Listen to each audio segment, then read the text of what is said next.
আমরা যে পাঁচটি তত্ত্বের কথা বলে থাকি, সেই পাঁচটি তত্ত্ব যেরকম আমাদের বিশ্ব ব্রহ্মাণ্ডকে চালনা করে, সেরকম আমাদের শরীরেও এই পাঁচটি তত্ত্ব রয়েছে, সেরকম আমাদের বাস্তুর মধ্যেও এই পাঁচটি তত্ত্ব রয়েছে।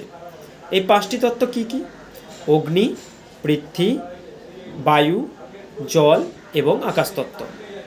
এই পাঁচটি তত্ত্ব যদি আমাদের বাস্তুর মধ্যে ব্যালেন্স করা যায়, তাহলে আমাদের বাস্তু ব্যালেন্স হয়ে যায়, অর্থাৎ ঠিক হয়ে যায়। যেরকম আমি যদি অগ্নির জায়গাতে জল রেখে দিই, তাহলে কি হবে? সেই অগ্নির এনার্জিকে কিন্তু জল নিভিয়ে দেয়, অর্থাৎ অগ্নি তার এনার্জি সেখানে দিতে পারে না। তার বদলে যদি আমি কাঠের কোনো জিনিস রাখি ওইখানে, যেই কাঠ অগ্নিকে জ্বলতে সাহায্য করে, তখন কিন্তু ওইটা অগ্নিকে জ্বলতে সাহায্য করার জন্য অগ্নিকে বৃদ্ধি করাবে, তাই ওই আগুনের জায়গাটা বৃদ্ধি হবে।